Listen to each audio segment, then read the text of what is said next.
Commercial Zone to UGC Urban General Commercial Zone, subject to certain conditions. All right, seeing no lights. Yep, Councilman Ledford? Sorry, can we get the conditions real quick on that, just for a refresher? John?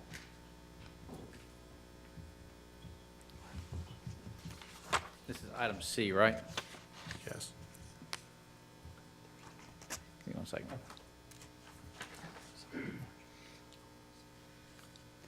Okay, that this rezoning shall be approved subject to the following conditions. That's one condition. Pedestrian access must be maintained throughout the proposed development. Very good, okay, thank you, Chairman, I'm good. All right. Yes, sir. Thank you. Let's move on. Madam Clerk? An ordinance to amend Chattanooga City Code, Part 2, Chapter 38, zoning ordinance so as to rezone properties located at 3401 and 3403 Cleos Avenue, more particularly described herein from R1 Residential Zone to C2 Convenience Commercial Zone. Next, please. Yeah, go ahead. An ordinance to amend Chattanooga City Code, Part 2, Chapter 38, zoning ordinance so as to rezone properties located at 405 and 407 West 47th Street, more particularly described herein from R3 Residential Zone to R4 Special Zone, subject to certain conditions. All right, still good. F, please. An ordinance to amend Chattanooga City Code, Part 2, Chapter 38, zoning ordinance so as to rezone property located at 1785 Ocoee Street, more particularly described herein from R1 Residential Zone to R2 Residential Zone. All right. Yes, Chair, if I'm not mistaken, I think this, we'll be asking for withdrawal assistance for this. Okay, thank you, sir.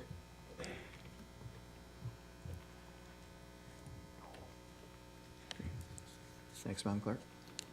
An ordinance to amend Chattanooga City Code, Part 2, Chapter 38, zoning ordinance so as to rezone properties located in the 2100 block of East Main Street, and more particularly described herein from C2 Convenience Commercial Zone to UGCU Urban General Commercial Zone, subject to certain conditions. All right, good, sir. H, please. An ordinance to amend Chattanooga City Code, Part 2, Chapter 38, zoning ordinance, Article 2, definitions by adding a definition for fraternal professionals or hobby clubs, and to amend Article 8, Board of Zoning Appeals for variances and special permits, Sections 38568, powers, et cetera, board hearings by adding site plan requirements for fraternal professional or lobby clubs. All right, thank you. See no lights. I, please.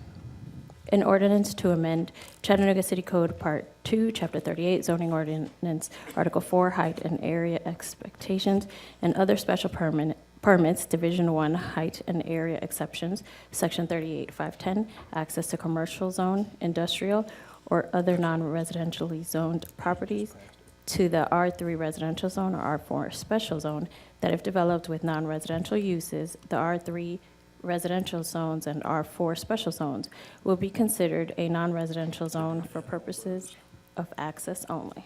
Okay, thank you, ma'am. Councilman Gilbert. I was looking at the other, it was H, and I think Laurie just showed me that we did put that language in there when it comes to nightclubs, put in the same language we did for the hobby clubs too. Okay, so good, sir. Yes. Okay, thank you. See no further lights, Madam Clerk. Let's move on down to Resolution 7D, please. A resolution authorizing a special exceptions permit for a residential planned unit development on properties located in the 1000 block of Beeson Drive. Good to go tonight, sir? All right. All right, those are all the items we have on our regular agenda session, which takes us down to a departmental report we have from the fire department. Chief?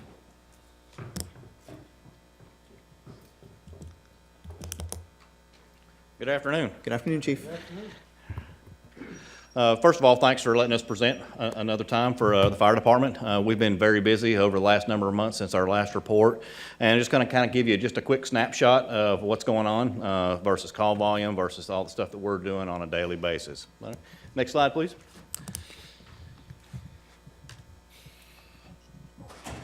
So as you know, we just had an academy graduate. They've been through 6 months of training, and we are excited to have those individuals in the companies actually providing service.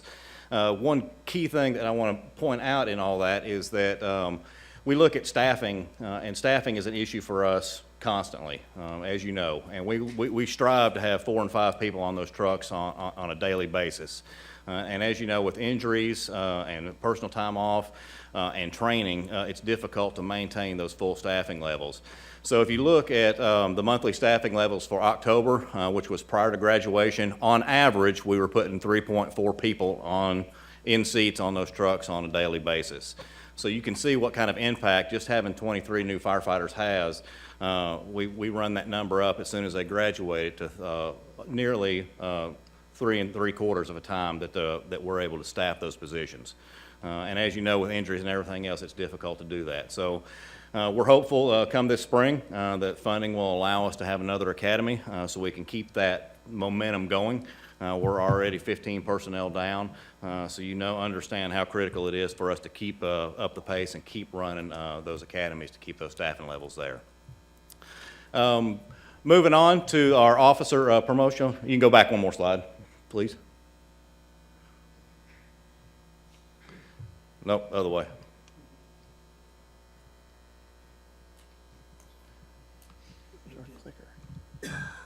One more. There you go.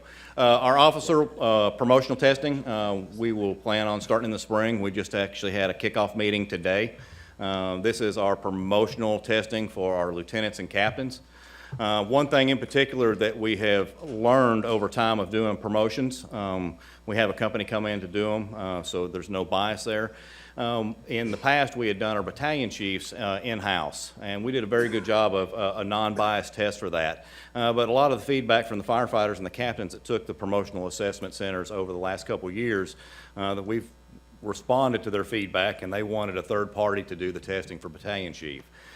So that's one piece that we've added to the officer promotional process. So whereas we used to do 2 tests, we're adding a 3rd test to that. And we just actually had a kickoff meeting today to talk about all the specifics with that company that's providing that service. So we're excited to see the results of that. Battalion chiefs, as you know, is one of our command functions that does mainly staffing personnel and larger on-scene incidents. We only have 9 that participate on a daily basis throughout operations. So it's really critical that we test heavy for those individual positions because there's a lot that we require of them. The battalion chiefs have to be dialed in on not only the tactical part of what goes on in our daily worlds, but they're more connected to the personal side of it. They are managers and managing people. So there's a lot of skills and development that go with that. So we really lean heavy on the leadership side of that promotional process to get those individuals where they need to go. So it'll be something new for us, and we're excited to see that kind of progress.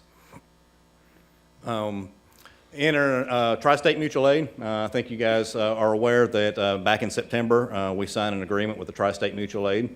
And what that did was expand our pool of resources that we have available to us throughout the state of Tennessee, or actually in this general region. The Tri-State Mutual Aid covers not only Tennessee, but Alabama and Georgia as well. At this time, we're only receiving and providing response for these departments in the Tennessee area. That's what we're focused on now. So what we essentially did with this agreement was just increase the amount of resources that we can have on scene. As you know, we have 26 fire companies that respond within the city of Chattanooga as we sit. So a second alarm assignment really empties the pool of trucks that we have available to us.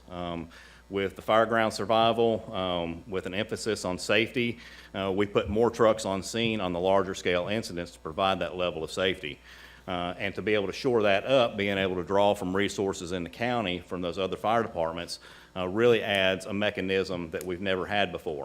So we've increased our pool from 26 companies to a very larger pool of resources that we can draw from for internal stuff. And the same thing holds true outside as well. So if we respond to a county department, say Red Bank or Signal Mountain like that, we can also provide some resources for them as well. So we're basically trading resources and sharing a little bit more. And that's what Mayor Burke kind of tasked me with when I got this position, was building some resiliency in our systems and building resiliency within the fire department. And to me, this was one way to help fix that piece. So if we end up with a large-scale incident where we have a large number of apparatus committed, we have some resources that we can pull from that we've never been able to do before. Make sense? It does. Hey, Chief, hold on Yes, just a sir. moment. Councilman Henderson, you had a question? Thank you, Chief. Yes. Will we have reports maybe within a year of this agreement as to how many times we helped and how many times we were helped? Yes, and we're tracking that now. All that goes into our FDM reporting on every incident that we go on. So yes, we will have specific data saying how many we've run outside. We can also associate cost with that as well. These are typically trade-off resources. When we reach a state level deployment, like the individuals that went to Gatlinburg, for instance, that was a statewide deployment where the state was requesting resources. Yeah. Those individuals received overtime, and we received money for trucks, equipment, and fuel during that thing. These resources are short in duration. They typically only last a couple hours, and then it's over with. So the amount of travel is different, obviously, Yeah. than going to Gatlinburg. So- But we'll track them. So we'll get a report at the end of the year seeing how back and forth it went? Yes. Okay. Yep. Thank you. Yes, sir. Thank you, Chief. All right, next slide, please. Hey, Chief, does that clicker work for you right up there? Just don't want you to have to, I'm gun shy. That would be. there you go. You might have a power I didn't do switch that. on the side of that that's not working. All right, so on our incident responses, if you look at the monthly average at the very bottom for FY19, or actually FY18, you can see what our monthly totals there are, around 19, a little over 19,000 calls in fiscal year 2018.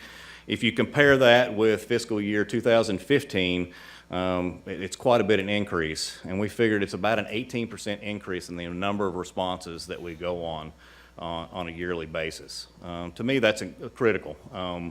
One, we're taxing our system more. We have a growing economy, and we have more incidences fire department related. And as you know, those fire department related instances go from everything from fires to medical calls, to lift assists, to special technical rescue events. The whole range of stuff that we respond on has increased over time, particularly the lift assist type calls that we go on. But you can see that's about an 18% increase in the number of responses that we go on a daily basis. So a lot of that is attributed to the good work that the firefighters do on a daily basis. I mean, they do an excellent job when they go out and respond on these calls, and they understand or they realize that there's a large volume increase of the number of instances we run. If you look at FY19, you can see we're kind of on track. That data only goes to November, obviously. You can see that we're kind of on track to probably match, if not exceed, what the FY218 numbers were. So it just tells me we're just responding more and more as we go through. Next slide. All right, fire loss versus property saved. If you remember a while back, there was a time when we only recorded numbers that were concerned with fire loss. And to me, fire loss brings a negative connotation to the whole mix. It sounds like we lose a lot, and we never really express the numbers of all the stuff that we save. And I think saving property is one of our critical missions. We are here to protect life and protect property. And to not say that there's a value attached to the amount of property that we save, I think it's super critical that we understand that. So if you look at two-family dwellings, we ran about 106 those type structure fires in FY18. We had around $3.6 million in loss. But if you snap over to the property value, your property value is about $11 million. So total property saved is about $7.5 million, and that's just on structure fires. In our business, that's the smaller scale stuff. Still critical as far as life safety is concerned, but a little bit smaller. All the other structures, you can see the amount of fire loss that we had in other structures, typically commercial type buildings, we ran around $2 million. But if you look down at the amount of fire loss that we had in a full year, around $5.8 million, and then immediately compare that to how much property was saved, it's over $144 million.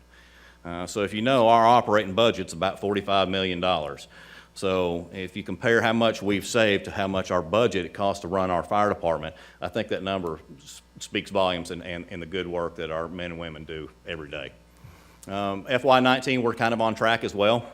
Up to this point, we've had about 32 structure fires, and all the other structures, you end up, we've had about a little over $1 million in fire loss, and already with $69 million of property saved. So I expect that number to increase over the year. Any questions on fire loss versus property? All right. Good, Chief.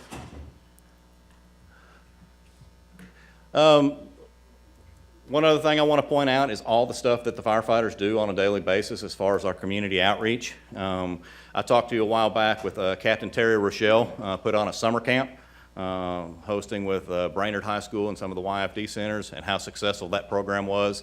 We still do, what you see on the board is stuff that we participate in pretty much year-round.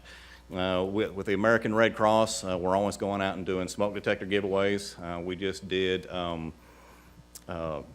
not Highland Park, but East Lake area. We did smoke detector giveaway this past, the last couple of months ago in the East Lake area, and that's something that we do every year. And fortunately, we've gotten funding to help support that program so that we can get the 10-year batteries, smoke detectors out there, and that type of community outreach. For the public summer camps, we've taught them CPR. They've done a number of different things. And then we also support Coats for Kids, the Forgotten Child Fund. You guys have seen on the news here recently all the different community things that we're involved with as far as providing service and making sure folks get what they need during the holiday season. Kind of snapshot right there in the center on the bottom. If you see the fire truck cab, today we had a grand opening of Erlanger's new wing, and we were fortunate enough through this whole process to donate a fire truck cab to that facility. So when the kids go to the hospital for some very traumatic stuff, they actually have some fun things to play on. So we were able to donate that cab. That cab was a fire truck at one point that provided service to this city, and instead of it going to a scrap yard, I thought it was extremely important that we repurpose that and do something good with it. So it sits on the third floor at Erlanger's new wing for the children, and we thought that was really neat. And they also have a locomotive there and a tow truck, and I think it just kind of goes along with the theme of trying to provide the kids some distraction from some of the stress that they have to deal with when they're at that hospital. But just some of the things that we're doing. All right, lastly, we've talked for a long time. When Starla Benjamin did her report, council report the other day, she talked about the fire department and some of the stressors that we see as far as mental health is concerned. Peer support is a program that we have just started. We've received training for this program, and this program was generated primarily by firefighters saying that we have a need and this is what we want to do, and this just helps support all the trauma and all the bad things that our firefighters see on a daily basis. It gives them an outlet or a measure or a way to unload some of that bad stuff that they see on a daily basis. There was a time that these kind of things didn't exist. There was no support group. I was told when I first got hired, just suck it up, it's part of the job. And you know, and that's not the best way to do business. It really affects your mental health. I mean, look at me. I mean, so it's really important. I say that laughingly just because we like to joke as firefighters and we carry on sometimes, but it is important that the folks that see those traumatic things, they unload that baggage that they have. They have to see some very, very terrible things. And not only are we doing it in the fire department and have a formalized program with it, the CPD, the police department, has also seen some value in it, in decompressing their officers as well when they see traumatic stuff. And it really has a kind of a ground roots effort from the firefighters, and I think that's important for a program to succeed, is that it comes from the firefighters. I can make it a directive all day long, and I just don't think it has near as much value as it does from the firefighters bringing it up. So with that being said, Lieutenant Brad Freeman is here to speak a little bit on our post-traumatic stress type related incidents. He is a lieutenant for the Chattanooga Fire Department, and he has done an excellent job in not only coordinating folks to get involvement for it, but he's also been to a number of trainings, and I'll just let him speak on it for a few minutes. Thank you. Good afternoon. Chief, I think you already nailed everything down for us, to be honest with you, but we just wanted to go ahead and let you know what a peer support team is and what it's for, the necessity of having a peer support team in Chattanooga Fire Department. We've noticed a nationwide epidemic, if you will, of post-traumatic stress disorder, or even post-traumatic stress, which are two completely different things. But, you know, in the past, we've always spoke about how, just like how Chief was referring, you know, even whenever I came through 10 years ago, it was, you know, hey, get over it. You're going to see this as a part of a job. And all of a sudden, we're seeing these firefighters that are being told the same thing, and they're having substance abuse issues or marital issues, having divorce. The divorce rate is extremely high in our service. Substance abuse is high. Suicide rate is skyrocketed. A national statistic for you, there are actually more firefighter suicides in the United States than there were line of duty deaths. We are not immune to this epidemic. We see the same calls that any fire department in our nation sees. And so our administration, they saw that, they wanted to be proactive and tasked me to be able to assist in making a peer support team. What this peer support team does is it basically creates an avenue for a firefighter to be able to talk about the issues that they are seeing or the things that they're seeing on a scene. We have some of the best training, honestly, in the nation. There's no doubt about that. But the thing is that no one can train you to get over pulling a child out of a car that's dead or pulling a person out of a fire. These are real issues that your firefighters see every day. So what we're trying to do is to be able to have an avenue for these firefighters, if there's a call that's bothering them, to understand that there's not a stigma of, you need to get over it, this is a part of a job. It's, hey, you're not designed to have to see this all the time. Not one human being is. Let's talk about this, and let's try to think of healthy ways for you to be able to deal with these issues as opposed to doing something that's very unhealthy. With our firefighter suicide rates, if you look at our PTSD, especially PTSD nationally, they're saying that average rate is 20% of personnel in each department are diagnosed with PTSD, and those firefighters are 6 times more likely to commit suicide. These are things that will not be tolerated. We cannot stand idly by while our brothers and sisters are suffering. So this is why we've created that. So what a peer support team does is the firefighters, all of our sworn personnel, they have a list of different firefighters that have been trained to listen. They've been trained on our employee assistance program that the city provides. And they've also been trained to just be a person, just be there for their brother and sister. That way, if someone is having issues, even at home or financial issues, all of this could link back to post-traumatic stress. We're able to help this firefighter, walk with them hand in hand in order to make sure that they're taken care of the way that we deserve, the way that they deserve. Through that, the potential outcome for this peer support team is, one, you have healthier firefighters, okay? Physical and mental health coincide with each other. We strongly believe that. We have an actual standard that we go by that talks about the mental and physical health of a firefighter. This to be a mentally strong firefighter means that your citizens are taken better care of, that you have a firefighter that's ready to do the job, and they know that they can handle the job. But also, it lets us build a long career base for our firefighters. Instead of having a firefighter that's being terminated due to DUI or substance abuse, or a firefighter that just cannot handle the calls that they're going on, we're able to work with them to be able to help them get through these issues and let them be not only great firefighters, but great citizens too. So with that actually helps our fiscal responsibility of making sure that we have good quality trained firefighters that are able to see the whole length of their career and also enjoy their retirement. So that is what we're hoping with. We have worked on this for over a year before we even put it out. We've had training on the international level with our International Association of Firefighters. We've had instructors come in to do a whole peer support program. So we're very proud of that, and we thank you for your support in this. Chief. Thanks, Lieutenant. Just one moment. Councilman Gilbert. I just want to thank you for putting this program in place, the peer support team. Yes, sir. There's a great need for that. Everybody, we all are human, and sometime or another we might have stress or things of that nature, but this will help them get over the incidents that happen inside the city, because I still remember my brother saying how bad a burning body smells. It's worse than anything you ever could smell. So this will help a lot of them out. I really appreciate it. Thank you, sir.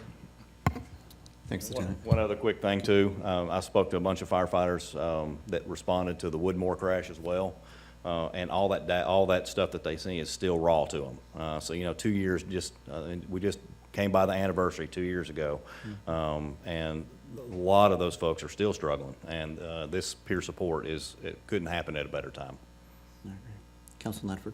Thank you, Chairman. Turned off, sorry. There you go, sorry. Thank you. Chief, thank you.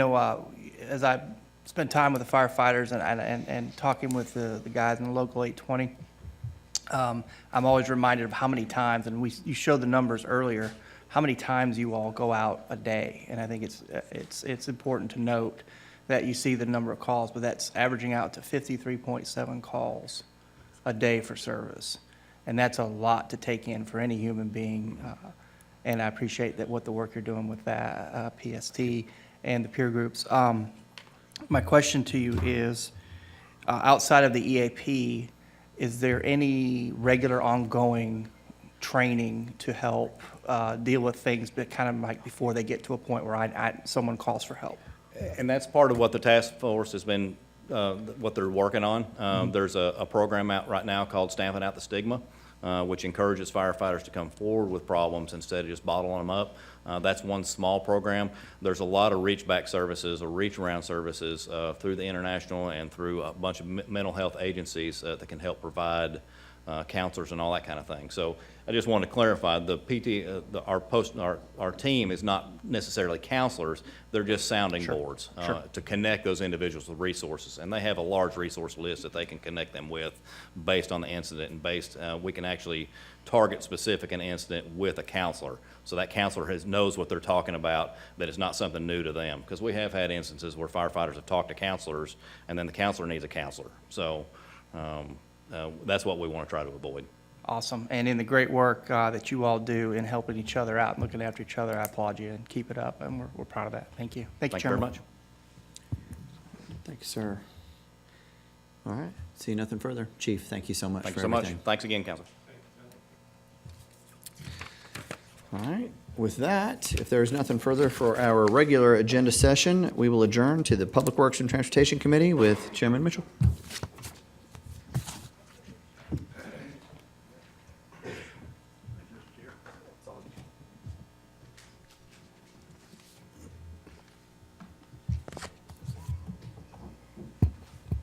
Can I get a motion to approve minutes?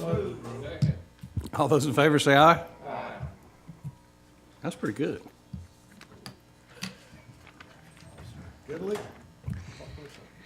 going to start with, I guess we're going to start with Public Works.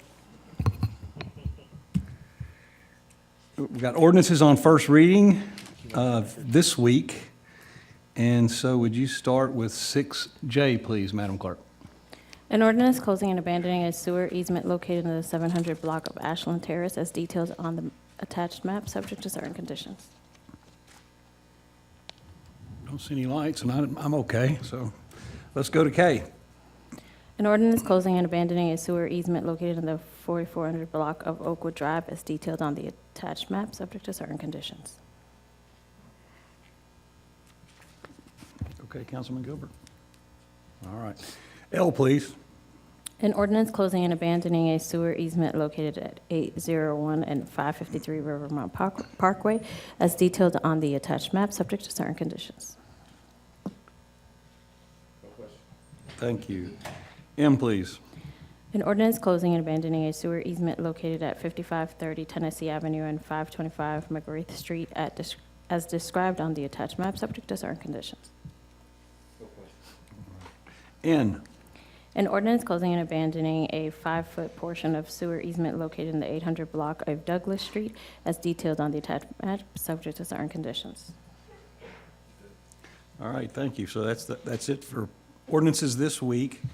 Let's move on to resolutions this week. 7E, please. A resolution to award contract number R15019201 to Windset Hill Constructors, Inc. for the aquarium bathroom renovation project in the amount of $442,930 with a contingency amount of $44,000 for an amount not to exceed $483,930. Yes, could you give us a little detail about that $500,000 bathroom? We'll be happy to, sir. So this restroom is located in the Aquarium Plaza. The Aquarium Plaza is managed by the Public Works Department. It's part of the Riverfront shared maintenance operations shared with the county. This was a project that was presented during our capital budget, both to the county and the city. In a previous fiscal year, the architectural work was completed. The restrooms are the only public restrooms that are available on the south shore, located at the Aquarium Plaza. They've been open since 1992. There's not been any significant changes. The aquarium experiences about almost 1 million annual, 750,000 annual visitors. So the area's seen a significant amount of improvements over the years. This is an area that has not seen any significant improvements. We have adjusted and pulled out plants and replanted things that were end of life in the landscaping. So in the hardscaping areas, this is an area we felt was certainly needed some additional security. It also was dimly lit. If you see, the restrooms aren't your typical household restrooms. These are large public restroom facilities, about 1,400 square feet total. Floor to ceiling concrete, and we'll flip through here in just a second, but their vestibule area is an area that's a concern. It's been a security concern for us, so this adds an additional physical barrier to prevent overnight stays in that vestibule, which can become both a safety issue and a health issue. So you can see the deteriorating facilities over the last 30 years, 35 years. All of the renovations include new wall tiles, new fixtures, modern sinks, updated lighting, updated LED fixtures, just to modernize that facility. It is highly used during events downtown that are on the riverfront that promote a significant amount of economic development and are economic drivers. So we do have, we talked to the county, and the county commission was also supportive of this project.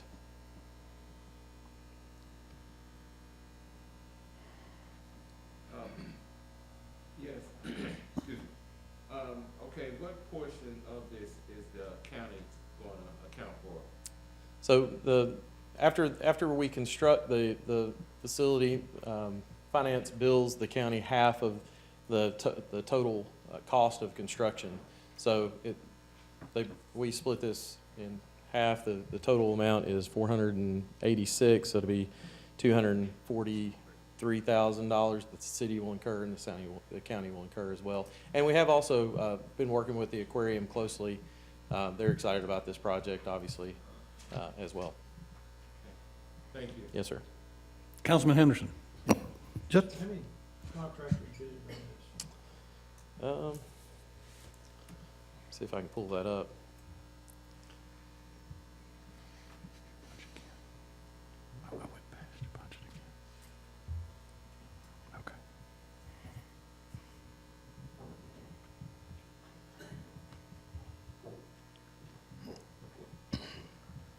You'll just get it for me later. I can certainly do that. Okay. Yes, sir. It'll take me just a minute to find it here, but I can get you all that information. And so what's the duration, what's the length of construction estimated to be? And I'll ask James Bergdahl, who's been leading the project, to give you a couple of details if you have any additional questions. I believe there were 2 bidders on that project, but we'll verify that. The goal is to have the construction happen this winter and have the restrooms, the new restrooms, available to the public during the spring vacation season for aquarium use. so are That's we the talking goal. about a 4-month project, basically? Yes, it's a tight window. Sorry, I don't know what we gave the timeline for construction. And will they just be completely shut down during that time? They In will, other because words, it'll be a full demo. And just to be able to quickly turn them around, they'll be shut down the whole time. That's in the off-season. 4 bidders, I'm sorry. There are 4 bidders? 4 bidders.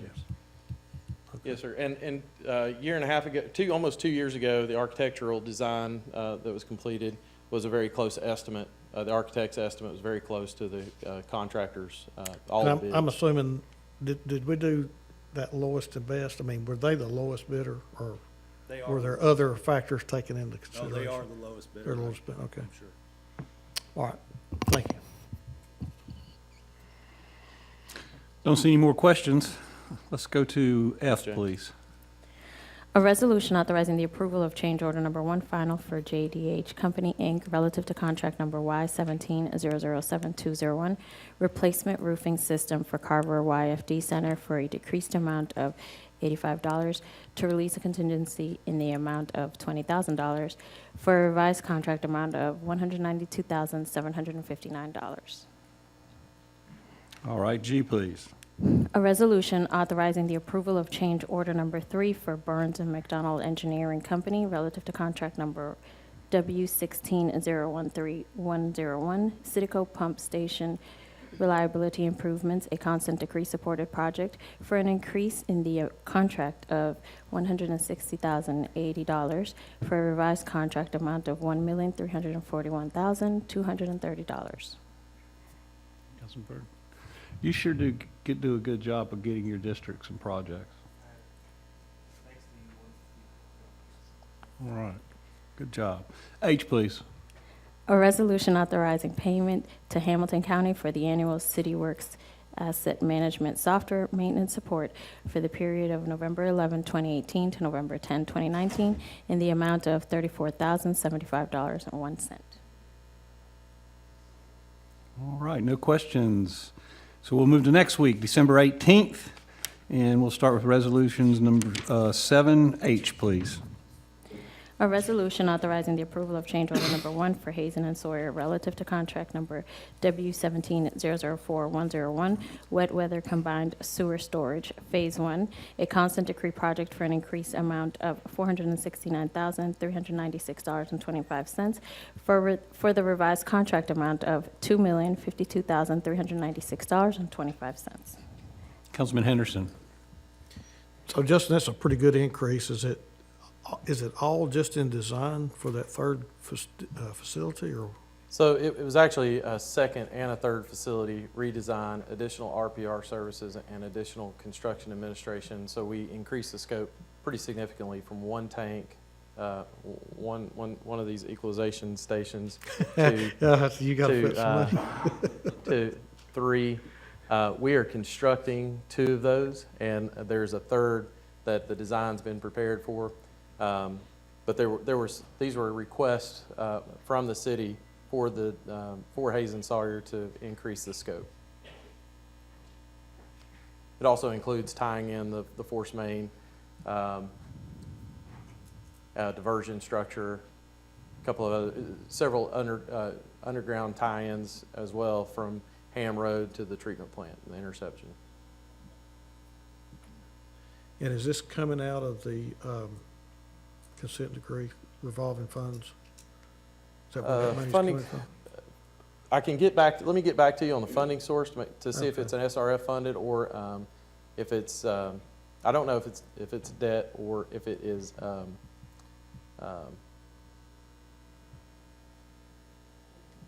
reserves. Thank you, Daisy. Okay, thank you. Councilman Ledford. Thank you, Chairman. Councilman Henderson covered my question. That's pretty good. I, please. A resolution to name the 900 block of an unnamed road to the 200 block of Box Turtle Lane as referenced as case number 2018 PW001. Are you okay? Okay. J, please. A resolution authorizing the approval of change order number 2 for Hazen and Sawyer relative to contract number W14006-101 Moccasin Bend WWTP secondary clarifier upgrades, a consent decree supported project for an increased amount of $94,487.50 for the revised contract amount of $2,033,853.50. I see no lights, so we'll go to K. A resolution authorizing the approval of change order number 1 final for PF Moon and Company, Inc. of West Point, Georgia, relative to contract number W15018-201, rectangular sludge collection equipment at Moccasin Bend, WWTP, for a decreased amount of $73,016.75 to release a contingency in the amount of $395,750 for a revised contract amount of $3,884,462.93. All right. There are tours available of this facility if you would like to go. Otherwise, we took before and after photos for your convenience.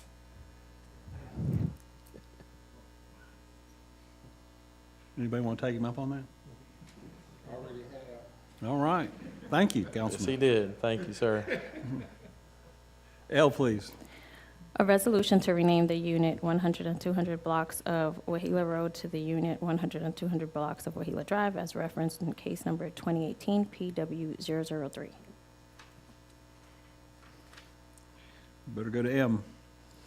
A resolution authorizing the administrator for the Department of Public Works to enter into agreement with J.J. Keegan for golf course consulting services for a 6-month period unless extended by mutual agreement for an amount not to exceed $31,000. Councilman Henderson. We hope to gain out of this consultant service. So I'll ask James Bergdahl, our Parks Director, again to speak to a couple of the items there listed as the scope, and I think he could answer most of your questions about this project. Okay.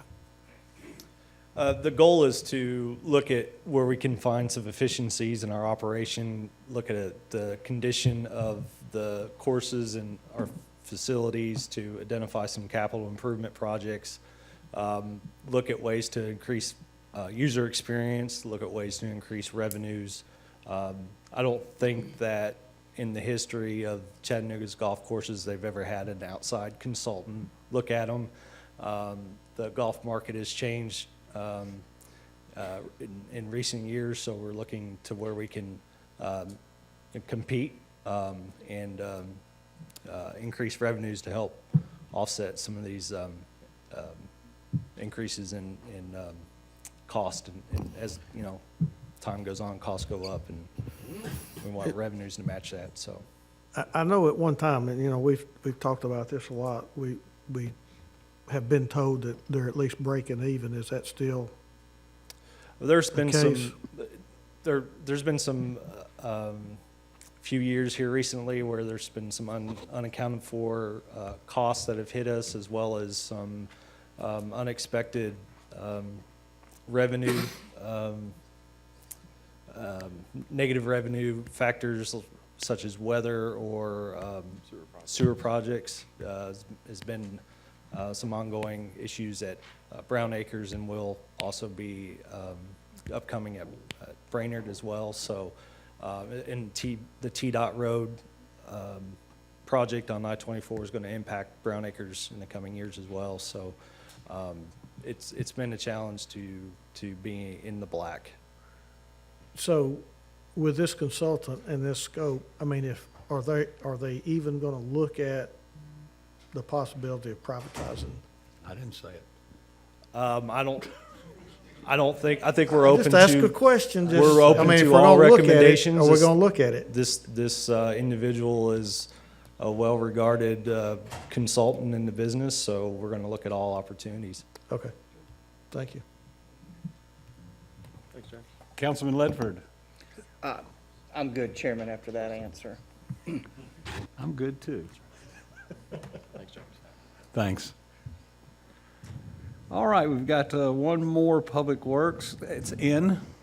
A resolution authorizing payment to Tennessee On-Call System for 2019, utilizing the system for annual billing in the amount of $33,638.20. All right, I guess that's it. Thank you very much, Justin. Thank you, Mr. Chairman. Wait. Thank you, council members. You got a lot. Oh, wait a minute. Hold on. Yes, sir. Councilman Gilbert.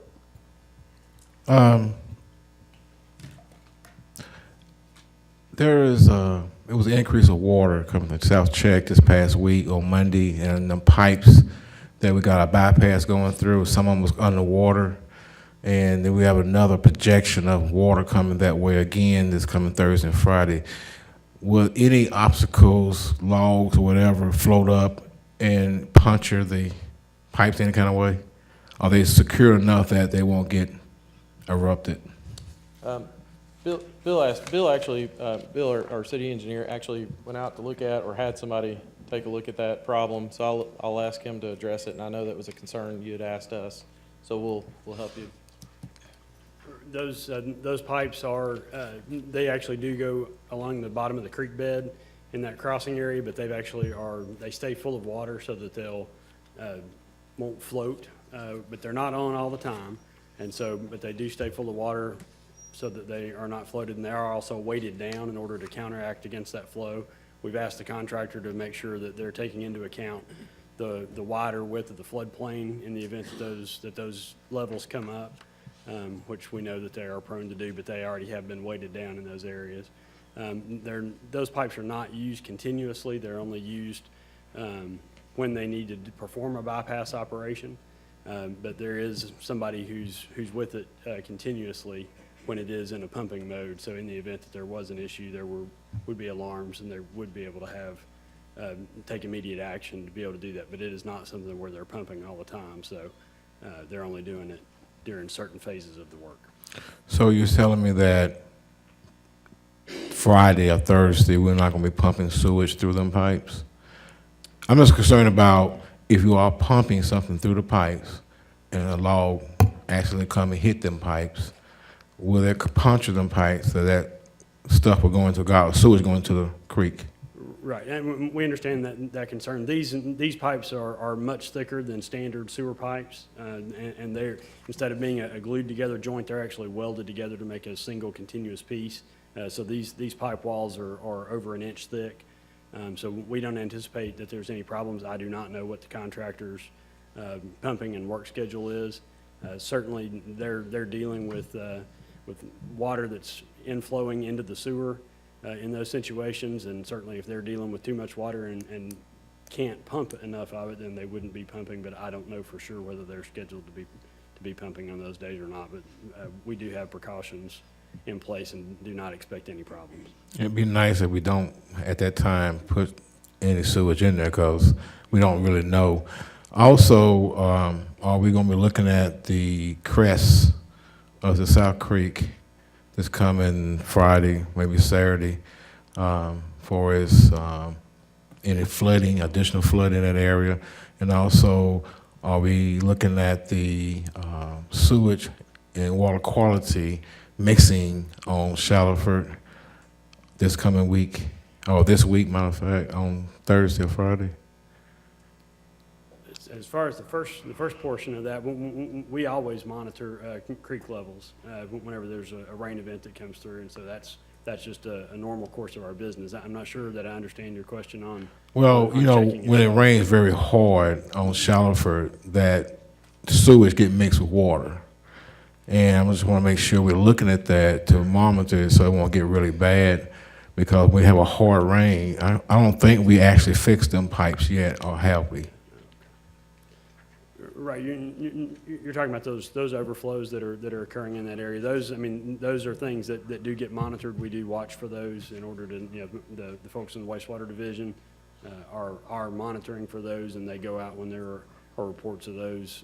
Our folks also go out to take samples in particular areas. I don't know that we're planning on taking any creek samples for this particular event, just because we don't have any permit related sampling events, but we certainly will be watching and monitoring for sewer overflows. So the work that we actually done, I'm assuming so far on Shallowford, we're going to look and see if that's working for its overflow, correct? Yes, sir. All right, appreciate it. You good? Yes. Thank you, gentlemen. Thank you, sir.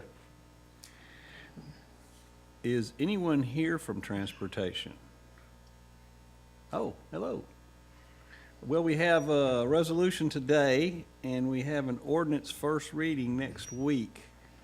You want to come up in case there's questions? Of course, I guess this first one. Would you please read 7J? Excuse me.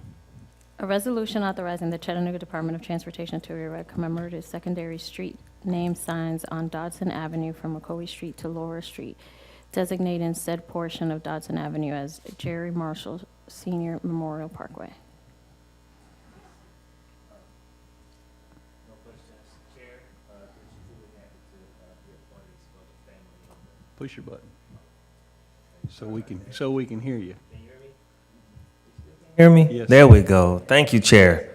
Just super excited about being a part of this, and hopefully if this passes, it's going to make a lot of constituents and people happy in the community because this man has done so much work for the city and molding the lives of a lot of young people in our community. So just happy to be a part of it. So no questions. Councilman Gilbert? I agree with Councilman Byrd. This young man has done so much for youth football. I remember many times we rivalries, and he's always there for them kids, trying to provide opportunity for the kids. So this is a great thing to do for the area. Thank you. Yeah, if I could just take a privilege here. I worked with Jerry Marshall for almost 7 years, and just a wonderful man, a true professional, just a real credit to what was Parks, Recreation, Arts, and Culture. And I'm very, very happy this is happening. Thank you for your efforts. All right, let's go to next Tuesday's ordinance on first reading. 6B, please. An ordinance closing and abandoning a portion of the 5900 block of Hancock Road to allow for continued development of the Chattanooga Metropolitan Airport as details on the attached map, subject to certain conditions.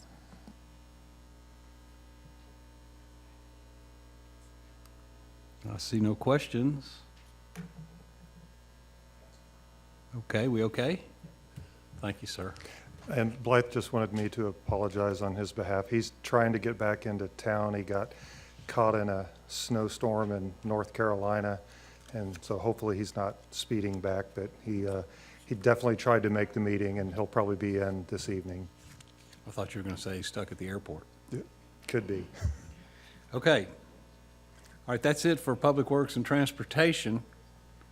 I believe we're going into Youth and Family Development. How do you want to handle that, Mr. Chair? We don't seem to have our chair.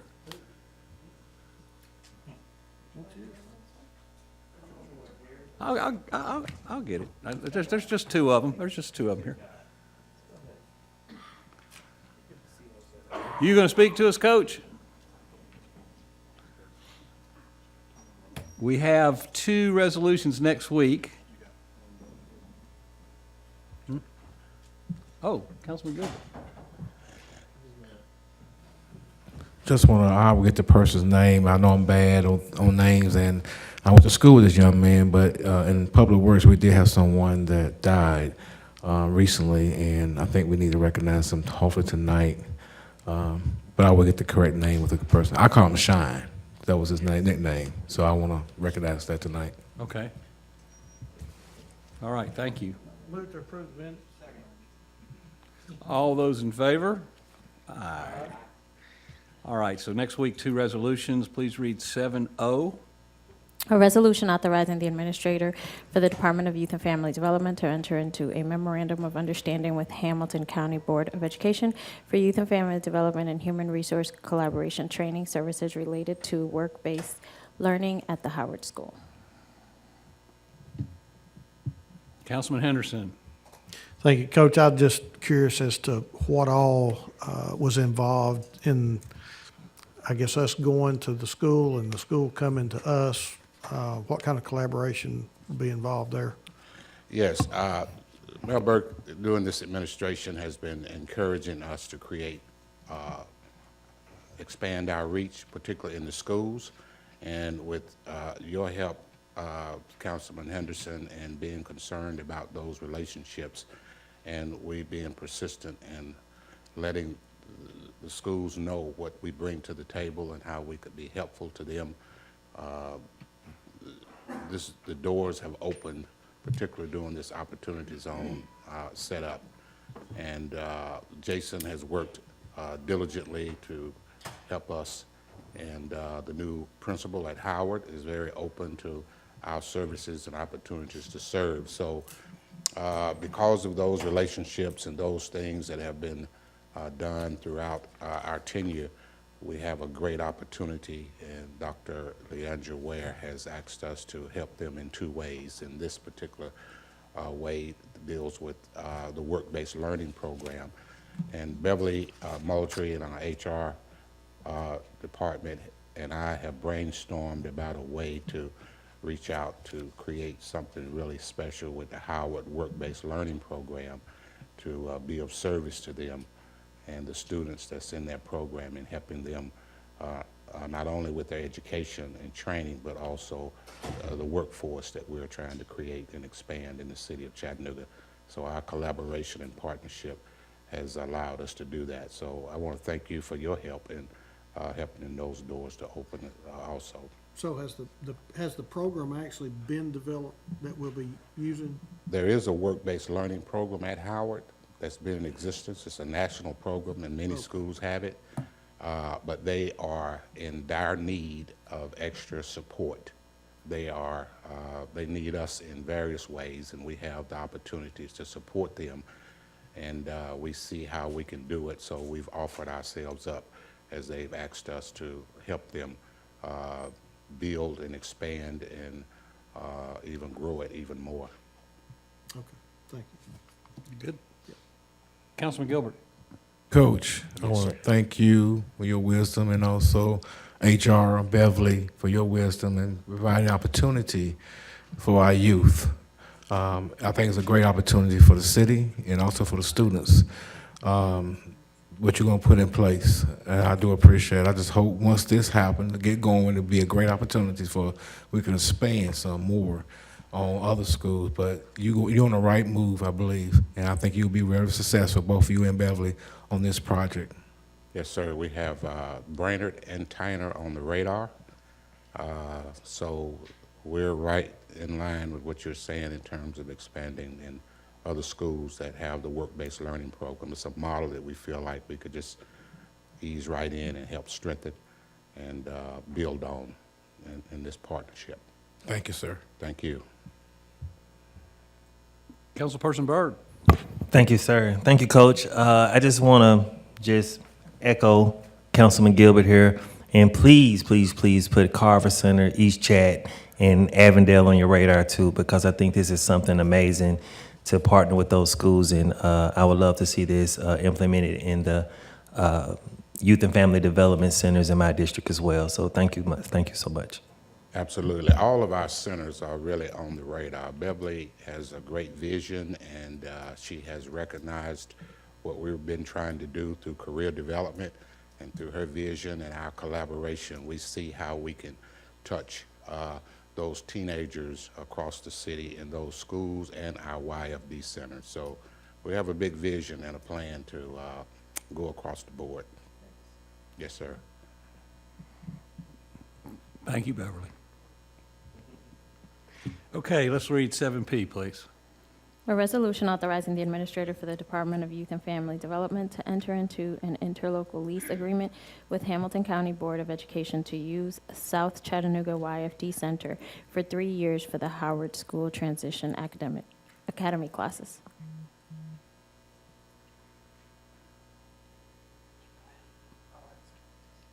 You want to ask? All right. Yes, this particular program, I couldn't see all of that. Okay. This particular program is called the Transition Program.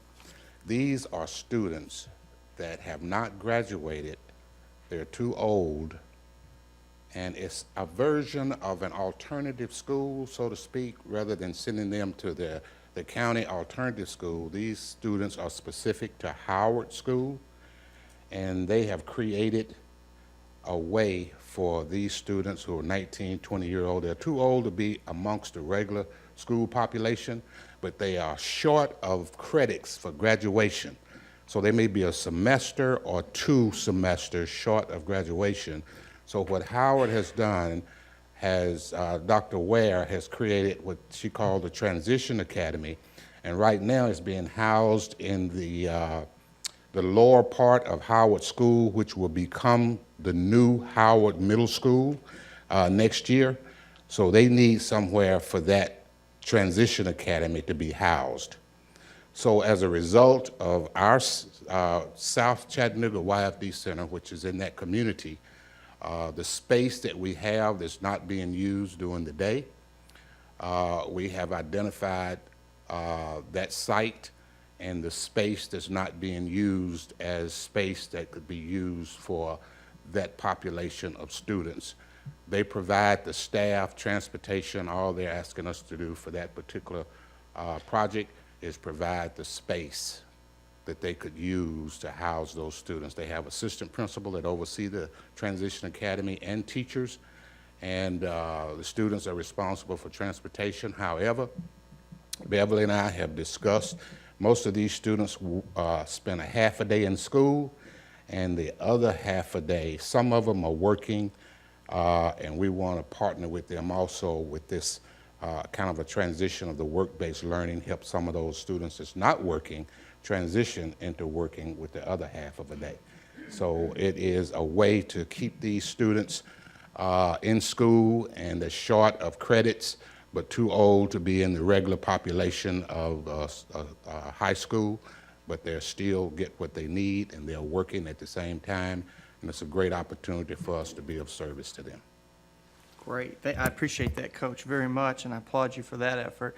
Do you know if any companies or our private sector invited to become in that pipeline for work to They this have program? a few companies that have been working with them, but one of the challenges that they have, and Beverly and I have been in discussion about this, how we could expand the reach with companies. If Chattanooga, the city of Chattanooga is taking a role in that work-based learning and transition academy, helping high school students, young adults look at jobs and career paths to pursue, that we could set the stage and the framework to help other companies help us with those students in terms of identifying career paths and opportunities for them to be a part of the workforce that Chattanooga needs so badly. Great. So it sounds like the door is open. Yes, sir. Fantastic. Good news. Thank you, Chairman. You're close by. Are you going to jump in? That's why I asked the question. All righty then. That'd be great. Thank you. Any other questions? Sounds spectacular. We do have a short report. We was going to report Okay. our Office of Family Empowerment was going to do a report, but there's a question that Well, you... just unless you wanted to wait until the chair, until Councilwoman Coonrod is here, but otherwise, we're ready to report. Let's do it. Okay. All right. So we have Rachel Howard, our Director of the Office of Family Empowerment. As you all know, that was transitioned and rebranded from Social Services, and she's going to give us an update on how things are going at this particular time. So Rachel, will you come and share with council? Thank you, Coach. Good afternoon. Good afternoon. I'm going to give y'all just a quick update on what's been going on. As you know, the Office of Family Empowerment is a part of Youth and Family Development. We're one of the 6 divisions. So this is our mission. I'm not going to read it to you. In a nutshell, our mission is to change lives. That comes from the federal mandate that created our community services block grant funding that we receive from the state. And that's what we try to do every day. We have a big push in our office to make sure that the interactions that we have with families are not merely transactions that we have with the public, but are transformational interactions that help to change those lives every day. So just some background on where we came from. We used to be the City Human Services, Social Services was what we were called. We focused primarily at that point on crisis intervention. So people would come once per year, they would get a rent payment, a mortgage payment, a utility bill paid, and that service was a one-time thing, once per year. And most of the phone calls we got at that point were people calling the front desk saying, "Is my year up, can I come back?" And when I moved into this role, I realized that was not really productive, and that's not really carrying out our mandate to change lives. We're just paying bills. So we started looking at how we could do things better. And one thing that we moved toward was case management.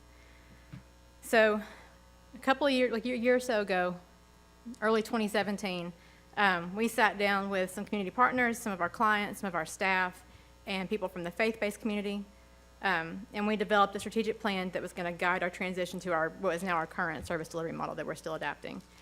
We followed that plan, leveraging resources from our partnership network. We're working to help families achieve their goals. So all of our programs, services, and salaries are grant funded, and we work hard to make sure that we're using those grants efficiently and leveraging those tax dollars the best that we can. We officially launched and rebranded as the Office of Family Empowerment in January of this year, so it's been almost a full year now. We're currently transitioning our service provision model from that crisis-focused case management to an intensive case management strategy that allows us to work with the families that we serve in achieving long-term self-sufficiency that's sustainable. Since our relaunch, we've been focusing our efforts on long-term success for families, helping them to develop their knowledge, skills, abilities, resources, and strengths in order to achieve stability and maintain that stability into the future. Our current program design is working with families to identify their barriers and create solutions that allow them to break those barriers down, creating opportunities for them to be upwardly mobile in their community. We've retrained our staff and continue to retrain our staff in evidence-based techniques to help them to build partnerships with the families that we serve. And we work with families from the perspective that they know what's best for them, they know what's best for their household, they're their best advocate. We work with families to support the goals they set for themselves. We don't tell them what their goals are or what they need to achieve. So we still provide those crisis services, but that's a much smaller portion of the work that we're doing now, as we're doing about 80% in the case management realm. So looking at last year, this is just a summary of our numbers from last year. We launched our Family Empowerment Program pilot. We had 5 families initially sign on to participate in that. We trained 20 family coaches, which are mentors from the community that work with the families in that program to help support them during their journey. We moved 84 families to stability through our employment and self-sufficiency case management programs. We had 153 families obtain employment. We made 2,159 connections to community resources and partners that we work with. We had 4,685 families that received the energy assistance benefit from LIHEAP, the Low Income Home Energy Assistance Program. And a total of 4,901 families received services from our office last year. So this year, this is from July 1st through the end of November. We currently have 9 families in our Family Empowerment Program pilot. Our goal for this year is to get to 25, so we're on track to meet that goal. We have moved 41 families to stability so far through case management. Our goal for the year is 100.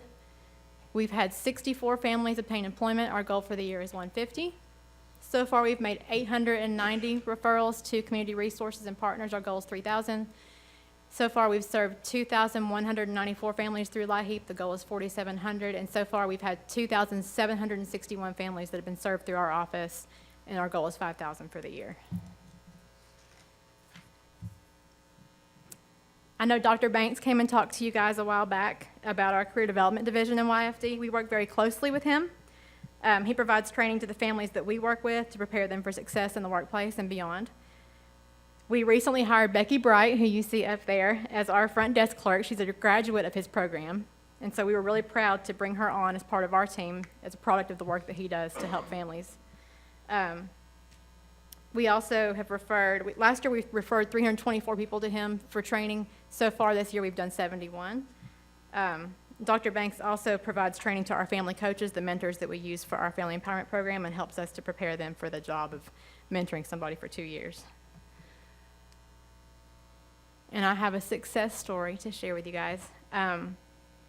This is Grady. Grady is a participant in our Family Empowerment Program. He was one of those first 5 that signed on. When we interviewed him, he revealed to us that he had had some personal challenges in the past, and he was motivated to get his life back on track. He's got a really strong desire to learn new skills, and he wants to own his own business. He's very driven. He's very focused. He has a lot of lofty goals. We knew we had the right coach for him right away. I had just something clicked in my head, and I thought of the vice chair of our board, Randall Addison, who's a developer. He owns his own business, and he's himself had his own set of challenges in his life that he's overcome, and he likes to connect with other people and motivate them in that regard. So we connected them. They met at our orientation session that we had for families, coaches, and support specialists back in August. They came as strangers. They left as friends. In fact, when they left, Randall gave Grady a ride to work. Weeks later, we found out that Randall had hired Grady as an apprentice for his construction company. Grady is now learning the trade of construction and being mentored by the business owner at the same time. So while Grady is growing his skill set and learning the business, he now has the goal of becoming a general contractor and owning his own development company. We've continued to support him by helping him make ends meet with bills and expenses during his transition over the last few months. He has now moved into the self-sufficient range on our assessment scale, and we're helping him to achieve that long-term stability so he can grow his success, learn leadership and advocacy skills for himself, and reinvest himself in his success in our community. And we're really excited to see where he's going to go. So that's all I got. Do y'all have any questions? Councilman Gilbert. Just a brief question. Do you have excuse me, the areas that we're servicing now throughout the city? Do you have a breakdown of that? I don't have numbers. I can pull numbers. Our grant from the state is for all of Hamilton County, so we serve the whole county. But I can break it down by zip code and let you know numbers if you're interested in knowing that. That'll help. This way we can see what areas we're covering. Sure. I I'll be glad to appreciate pull it. that. Thank you. No problem. Councilman Byrd. Thank you, Chair. I have a couple of families now. Once someone has already used the services, I have a young man now that said he used the services within the year and was able to get some help with his rent. I think that's what the situation was. If he has fell behind again in his rent, who do we contact or what do we do for him? Because he is like, at this time, it's cold. You don't want anyone out on the street.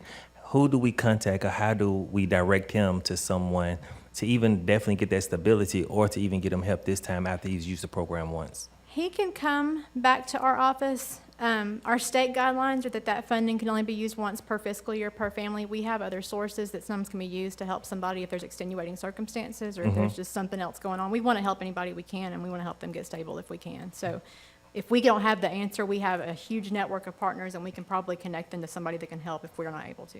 Could you give me a name and a number that I can reach out to if you have it at this time or later? Yeah, I can. I mean, the number is 643-6434, and Christina is the one that starts all that stuff in motion. She's the one that answers that phone. 643-6434. Yes, sir. And Christina. Yes, sir. Thank you so much. No problem. You good? Yes, sir. How long does grant last? Our fiscal year, they're shifting the fiscal year right now. It's an October to September federal fiscal year. We've had the Community Services Block Grant for almost 40 years now, and we renew it yearly. Yearly? So we have a Okay. good track record with them, and we have a lot of stability in those programs. Okay. I see no more questions. Any other questions? Is that all you got for us today, Coach? Yes, sir. Thank you very much. Thank you. Thank y'all. Thank you. Well, now we're going to, looks like we're going to Economic and Community Development Committee. We've got a chair for that. All righty.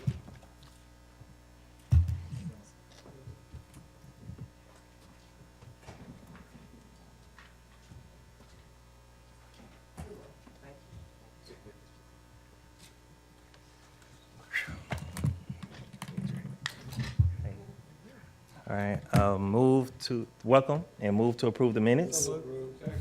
Thank you so much, fellas and ladies. Motion to approve the minutes. Thank you for correcting me on that, sir. Oh. All right. We, under Economic and Community Development, Ms. Donna, would you like to come up? And if we can start with Resolution 7A, please. A resolution authorizing the mayor to execute a First Amendment to ground lease agreement in substantially the form attached with Sculpture Fields at Montague Park to exercise the first right of refusal on the portion of the property at the 1800 block Polk Street, identified as a portion of tax map number 156A-D001 for the portion area defined in the ground lease agreement of June 6, 2012. I see no lights. All right. Thank you. 7B. A resolution authorizing the mayor to enter into a premises use agreement in substantially the form attached with Chattanooga Rugby Club, Inc. for the use of a portion of Montague Fields located at 1151 East 23rd Street, identified as a portion of tax map number 156A-D001 for a term of 3 months with no renewal options for the amount of $1 per term. No lights? Okay. All right, Councilman Chip Henderson. Ms. Williams, I noticed it's a term of 3 months with no options to renew. Is that after 3 months we're through with them or what? Your last part of your question faded off. You said it is for 3 months, correct? It's for 3 months, and after that 3 months, are we not going to rent or allow them to use the field any That's longer? correct. Yes, we have had a contract with the rugby team. We needed to bring that lease. We've had a lease. We need to bring that lease current. The lease terminated, and it's my understanding that we were asked to extend it through the end of their season, which is why it's for 3 months. And is there a reason we're not going to extend it? Yes, sir, because it's a 13-acre parcel, and we are going to issue an RFP for it in hopes of generating economic development and/or job creation on the site. Okay. Thank you. Councilman Ledford. Thank you, Chairman. Donna, on the heels of that question, is there not any flexibility to the rugby team while the RFP process is going through and we have a definitive plan for the property? Let's see how I can answer this. We're working on the RFP right now, which would be issued soon. It is anticipated that the release of the RFP and the responses would come back, and if we receive some viable responses, of which the rugby team is welcome to apply to respond, we are anticipating that would be done shortly after that 90-day period. We kind of timed it that way. We were going to do it immediately, but we delayed it so that we could accommodate the end of their season. So hard to say until we get the responses back. Understood. But that could be a possibility. Okay, thank you. Thank you, Chairman. Thank you. Seeing no more questions, I had I don't know if Councilman Ledford asked that question, Ms. Donna. Have we heard of any other placement, I guess, for the rugby team or somewhere else that they're considering moving to or relocating their? That would be a question for them. We haven't talked about that. I'm not aware of that, no. What I am aware of is that the members of YFD, that would be Greta Hayes, members from Public Works and Parks, that would be James Bergdahl, members from ECD, which would be Deputy Administrator Richard Beelan, and our Real Properties Coordinator, Gail Hart. It's my understanding that we've had several meetings with the rugby team and that everybody was clear on the actions that would be taken and the timing of it all. So I really can't answer that, what they plan to do. We are checking to see if there is a way, and I hesitate to say this, but you guys asked, to see if it's possible for us to write into the RFP that there would be extra points or some level of preference, whatever is allowed by law, for respondents that would accommodate the multi-uses such as that of the rugby team. But we haven't found out if that's actually something we could do. Awesome. Thank you so much. We have some great space for a rugby team in the back of Carver Center. I'm just saying. But, there you go. All right.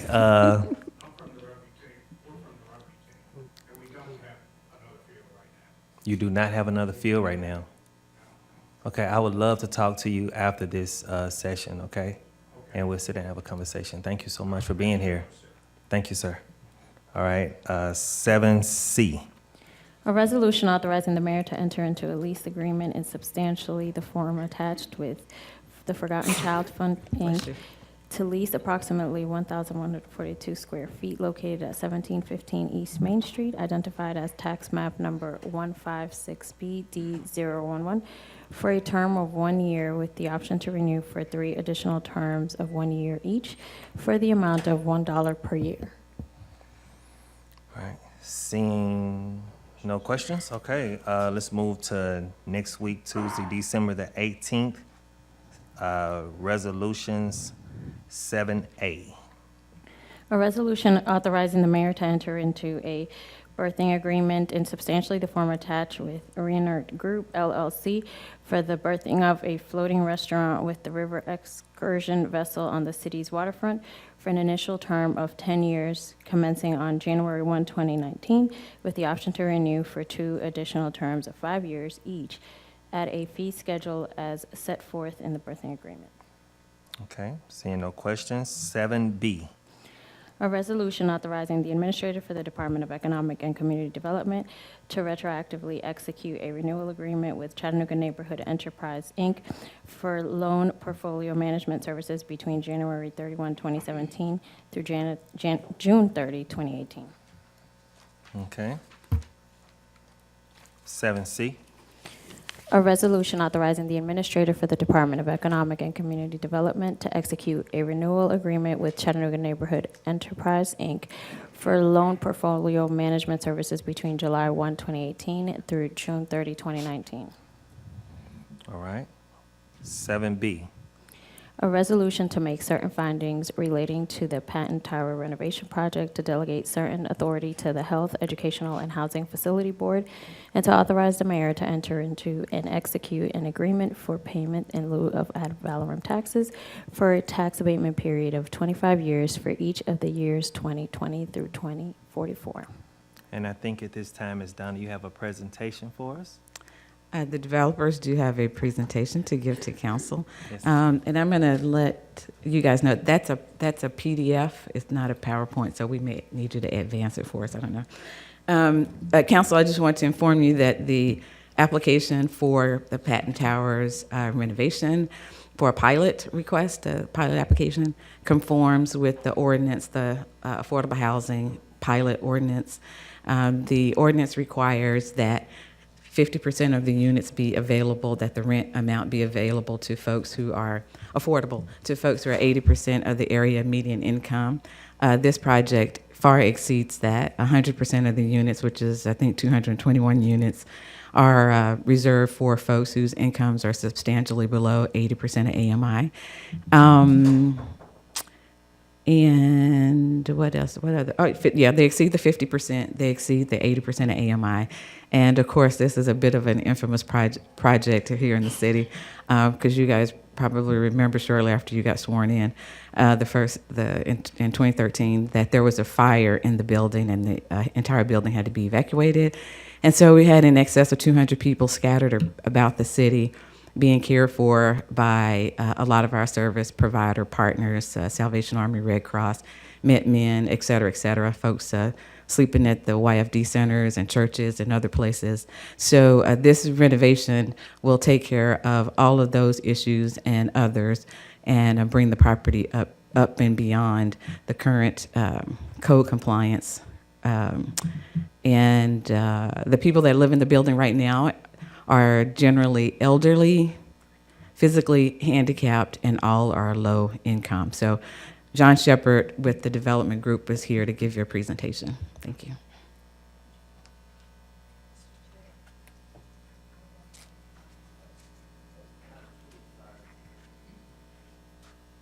Yes, ma'am. Carol Burks, please.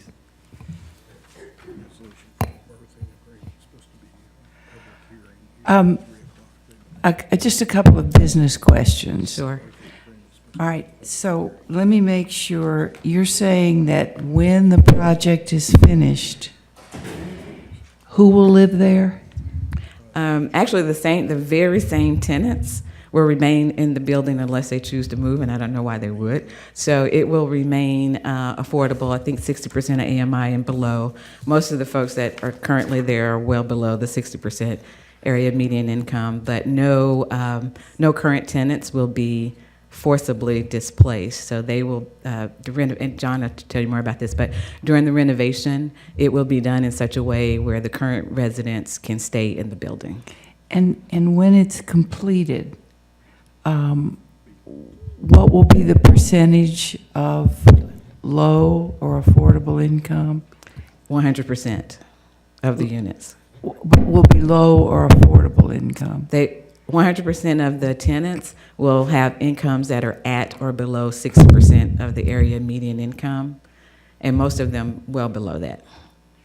Oh, okay. And then the last question I wanted to follow up, 25 years of tax abatement? Yeah, John's going to talk to you about that. I know that, and I'm sure they'll make a glorious report. What I'm trying to get my arms around is the business end. Sure. And do you have what those taxes abated adds up to?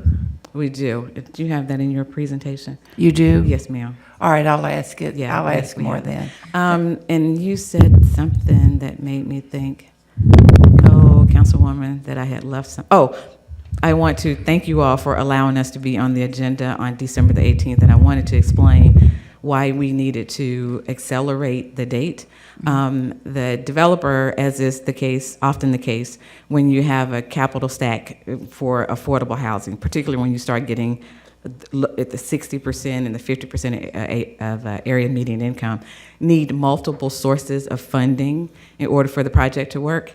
And they will be seeking tax credits, low-income housing tax credits from THDA. And THDA will be accepting applications in January, but they require that if you say you're going to have a pilot, that you have a pilot. That you have so, a pilot. Yes, ma'am. So based on the acquisition date of the property, because it was recently acquired, and getting ready for all the different types of funding that they will be applying for and have applied for, we really appreciate you all allowing us to be before you in December. Okay. Thank you. Has the property been acquired? The deal's been closed? Yes, ma'am. And I should also say that this is one of HUD's problem properties. HUD has a little list of properties that they have on their radar, and HUD was very, very reluctant to even, HUD has to sign off on the sale. So you may remember the previous owners, PK Management, they were not really easy to work with. I'm putting that mildly. So in order for them to sell the property to anybody, HUD has to approve that. So HUD has been in Chattanooga many times and met with the owners and the management team prior to approving the sale of the property. Okay, I look forward to the presentation. Thank you all. Thank you. I'm John Shepard with Elmington. We're the developer of this project. Let's see if this works. Okay, this works. This is a little bit of background on our company, Elmington, and our partner in this project, Belveron Partners. We're based in Nashville. We are a developer and investor in residential and commercial properties. Belveron is based in California. They are primarily an equity partner. They're not an operator like Elmington is. Elmington is a property manager as well as an investor and developer. And Elmington, our company, is the group that is doing Chestnut Flats, which is the workforce housing development down on Chestnut Street, south of 20th, that's under construction right now and has a pilot on it that was approved in 2016 by this council, which was the last time that I was before you. Chestnut Flats is a really different situation from Patton Towers. It's really a workforce housing deal. The income restrictions are the same, the 60% of area median income, but the tenants will be much closer to hitting that limit. Whereas, as Donna mentioned, Patton Towers is primarily lower income tenants. But that development is under construction. You can see a picture of it there. That's what it looks like currently. We're putting bricks and siding on it right now and expect to deliver our first units this spring. So Patton Towers, I'm sure you're obviously all familiar with the property. It originally built as a hotel, converted to low-income housing in 1978. There's 221 units there, and it hasn't really been thoroughly renovated since then, and that's created a lot of issues. The conditions in the building right now are very poor. From a life safety standpoint, a quality of life standpoint, we inherited some pretty significant pest issues. The mechanical systems a number are failing or out of date. The elevators in the building have actually some original components dating back to 1908, if you can believe that, and it's created a lot of management issues, and some of those have created burdens on city services. You see the number there just dispatching fire trucks to the property has become a significant affair and costing the city up to $250,000 a year in recent years. And part of the scope of the renovation is going to address that, and I'll get to that later. Other kind of issues that we want to correct through this renovation, it currently exists in a food desert. There is really no place for the people who live there to get fresh food, particularly given that a number of the people there aren't very mobile.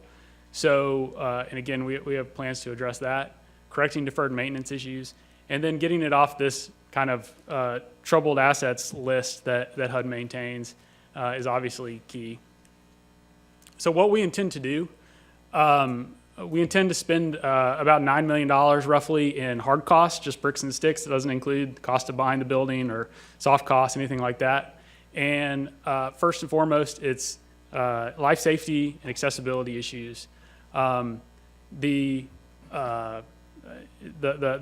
part of the issue with the fire department and the fire costs in recent years is that the fire detection systems in the building have been inadequate.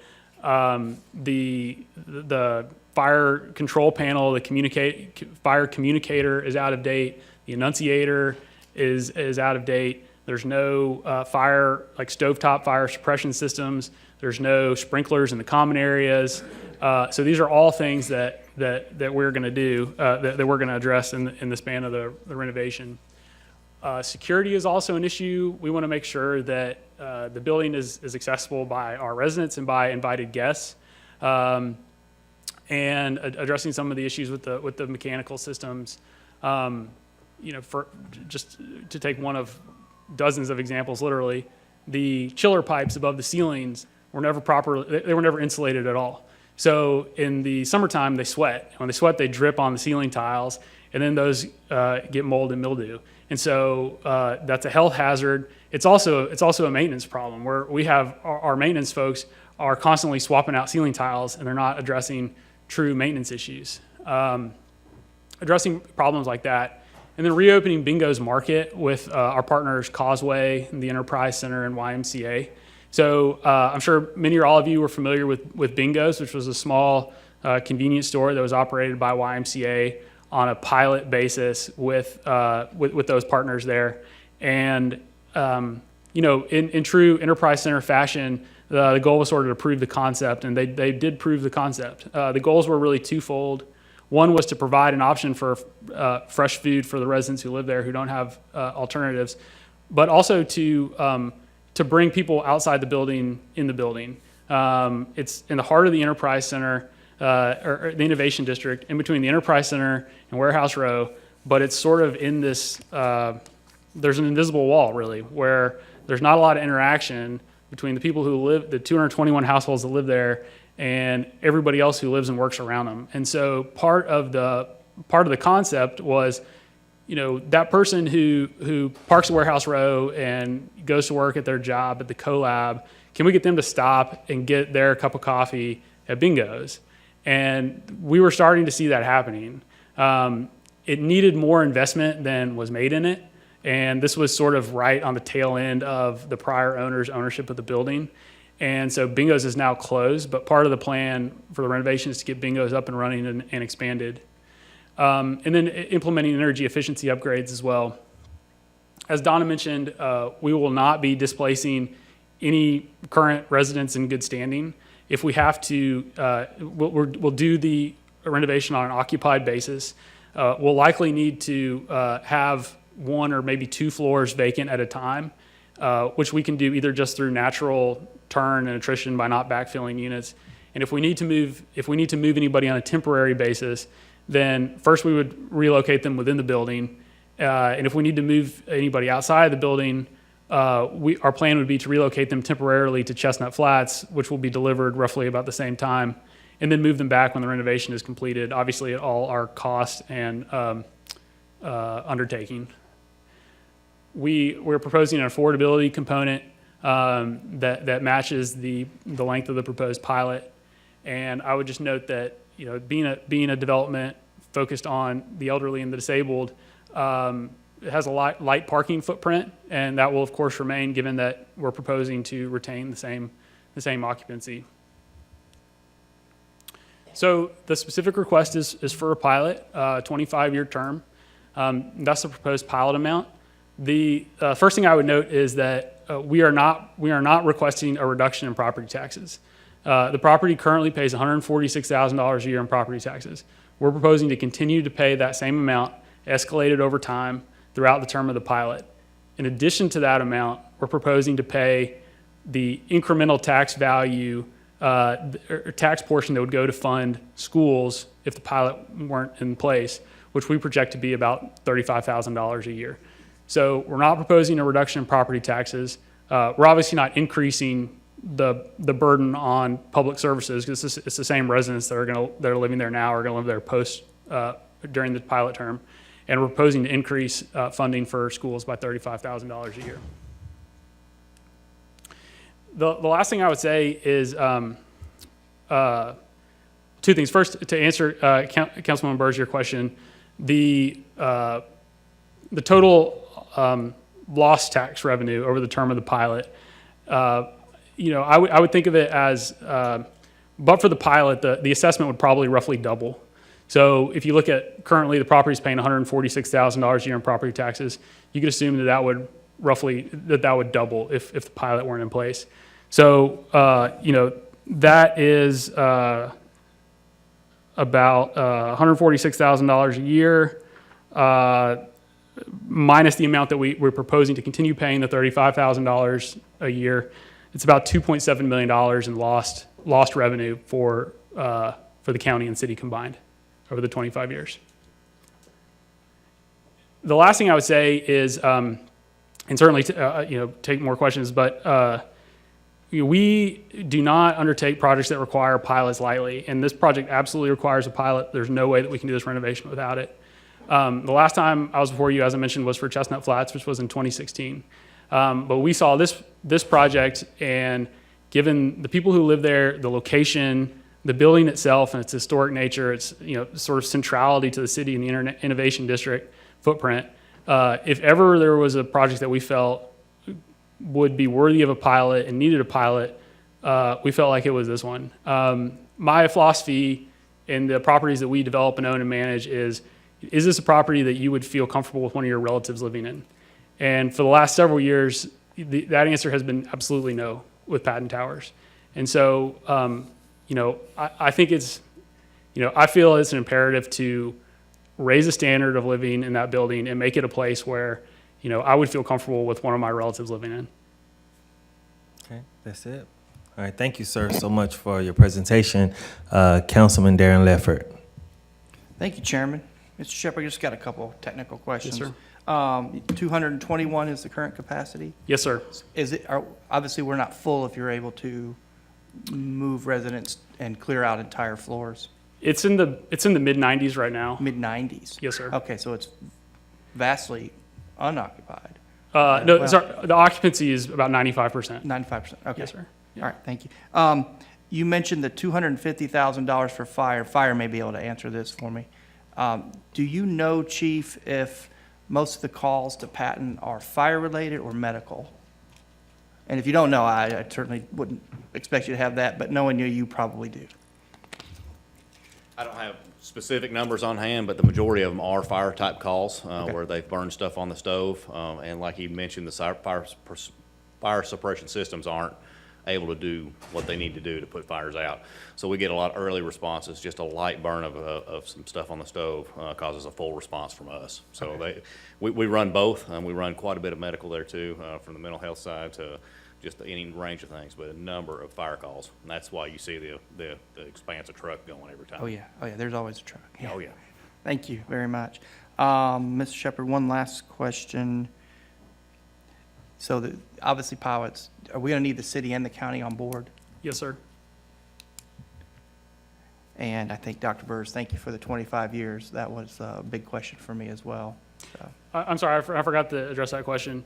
So this is the minimum length of pilot that we could request and still undertake the rehab. So the reason for that is it's about the loan. So we'll be putting a 15-year loan on the property. And the size of that loan is determined by the income that it generates during every year during the loan period. But it also depends on what they call the exit test. So they're going to Fannie Mae is going to look forward to 15 years from now, and they're going to say, standing in your shoes, you're selling the property, you need to refinance the loan. How much debt can you borrow at that point? And that determines how much debt you can pay down on the previous loan, which then determines the size of that, the maximum size of that previous loan. And so if you roll that forward to 15 years from now, and when you refinance the loan, you're looking at that point the full property taxes kicking back in, and that's going to significantly impinge the amount of the size of the loan that you can borrow at that point, which then significantly impinges the size of the loan that you can borrow standing here today. And to put it in rough numbers, the difference is like $3 million, $2 or $3 million. Now, so then the next question, and I mean, I give you this full answer because we ran this through. So why don't you just reduce the scope of the development by $2 or $3 million? Well, the main reason is that the scope of the development is the renovation is largely out of our hands. I'd say roughly 80 to 90% of the things that we're going to do are required by either Fannie Mae, HUD, or THDA. And so there's no light version of the rehab that we can do, if that makes sense. Sure. My last question is, Chief, I may need you to chime in if you can. You, Chief. You, Chief. I'm trying to get all the chiefs. What role, if any, does, when I hear 90 and then I hear 221 and I see a renovation, what role, if any, does Patton play, if you can address, in the homeless plan? I think that's a great question. So they serve some of the population of people who we talk about extensively in the plan, folks who may experience episodic homelessness. I know you all are going to get a presentation about that, but I can get a more full answer from Tyler. That's fine. But I can just say a lot of the people who are housed at and they have taken a number of veterans through our veterans program. So I think this property plays a key role. And if it's not renovated and eventually allowed to deteriorate, those folks are going to they will be an extremely vulnerable population to try to rehouse. Great. Yeah, we can talk further about that, and I'm sorry for putting It's a you on the great question. spot. No, thank you for asking it. Sure, great. And Ms. Shepherd, just to qualify, I was making some notes here because I don't see any financials in your presentation. You said the total cost over 25 years in tax abatements for the city and the county combined was $2.7 million? It's roughly that, yes, Roughly? sir. If you assume that, the property is assessed at about $7.5 million. When Belveron acquired it this summer, they paid, I think, $14.2 million. So that's roughly double the current assessment. So if you say, based upon that, the assessment doubles, therefore the property taxes double. You do that math, it's about $2.7 million over the 25-year term. Great. Thank you. Thank you, Chairman. Thank you, sir. Councilwoman Burrs. Thank you. I along with Councilman Ledford, great idea, but I don't see any financials. When will we see that sort of thing? Because I know we're in a hurry. When will we see that? Sure. So I have those, and I'm happy to make them available. Okay, when are we voting on this? Next week. I would really like to see the financials. I think it's a great idea. I heard two different answers to something. What percentage do you see of the people in that building being at below or affordable income? All of them. All of them, okay. And let me ask you something out of curiosity. Did you decide to make this purchase only on the basis that you would get a pilot? Yes, we did. And so, to be specific, Belveron owns the property now. When we close on this rehab, we'll be 50-50. Elmington and Belveron will be 50-50 partners. And Belveron took a risk by stepping up and buying the property without a pilot approved. the property was struggling significantly financially. And they put themselves all of a sudden on HUD's problem list. So they took that risk, and that's kind of the role they play. That's the role of private risk capital. But that was absolutely from day one. The plan was to put together this rehab proposal and bring it here for a pilot application. And the previous owner was just not willing to stick around and give us the year or so it takes to put all that together. Okay, and so without a pilot or without this pilot, it can't happen. That's correct. All right, and when you talk about, you said the taxes waived, if you will, are several $1 million? I put it at 2.7 million over 25 years. And you said county and city, so is that each, is it 4 million, or is it? That's combined total. It's the combined total. And during that process, you'll still be paying I think it's 141? We'll still be paying the 146, which is what the building pays currently. And that will be escalated over time as the building's reassessed, just like any other property. And then on top of that, we'll be paying an additional roughly $35,000 a year, again, escalated over time, which accounts for what we would be paying to fund the schools if the pilot never happened. Okay. So we're proposing to add to the tax base even during the term of the pilot. Okay, and explain to me what you meant about if we give you a pilot for 25 years, you made a comment, and I'm probably quoting it poorly, but you said something about escalating taxes. Will they not be frozen at the level they are now for the term? So I'm not an expert on this, but the property will still be subject to assessment by the assessor. And as the property is reassessed, if that assessment value goes up, then the portion, the incremental portion will continue to go up as well. So that $35,000 that is based upon the assessment, I said if the assessment doubled, well, if 10 years from now the assessment goes up higher than that, then that amount goes up as well. Okay, So just like the property taxes on my house escalate over time. I was talking about the 146. You'll be paying that every year regardless for 25 years? Yes. And are you saying, but you won't really because they'll be going up, or they'll be frozen at 146? No, the 146 is subject to the same, the 146 is, thank you for clarifying. The 146 is the pre-development, the quote-unquote pre-development tax value, and that is frozen throughout the pilot term. It's the incremental value that. Yeah, that's what I thought. Okay. Thanks for clarifying. Yeah, thank you. That's it. Thank you, Councilwoman.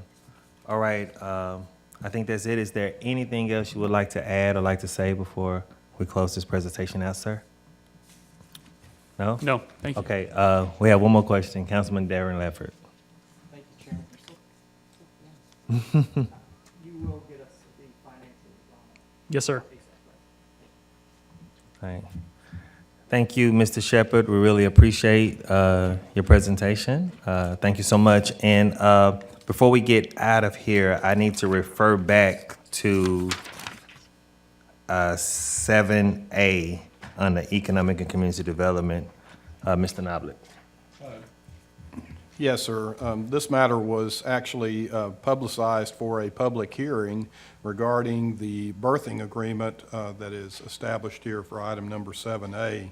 And there was an RFP that was requested on this item. The Reinert Group LLC is the only group that provided any proposal concerning this matter. And I don't know, Mr. Beelan, if you want to give us a little more information concerning that. This is an opportunity for the public to be heard at this point in time. Sure. So the reason why we're having the public hearing on this is because the agreement is for 25 years. Anything over 4 years requires a public hearing. So this would be an opportunity for anyone from the public that has any questions about the project to be able to come in and have an opportunity to be heard, correct? Correct. And this was advertised as a public hearing at 3 o'clock today. All right. Do we have anyone that would like to speak on this? Councilman Darren Leffert. I just have a technical question. Thank you, Chairman. I have a technical question, I think I do. So in essence, if this is 25 years, then any opportunities in the future for that site are now locked out for 25 years? It's an agreement for 25 years. Thank you. yes. Just want to make sure that we clarify that and also the public knows. I'm sorry, it's a 10-year and 2 5-year renewals. This is a 20-year agreement, not Okay. 25. All right, that clears it. Thank you very much. Thank you, Chairman. Thank you, sir. Do we have anyone that would like to speak to this matter? Seeing none? All right. Thank you. I would like to ask for, I guess at this point, a motion to adjourn. We're adjourned till 6. Adjourn till 6. Thank you.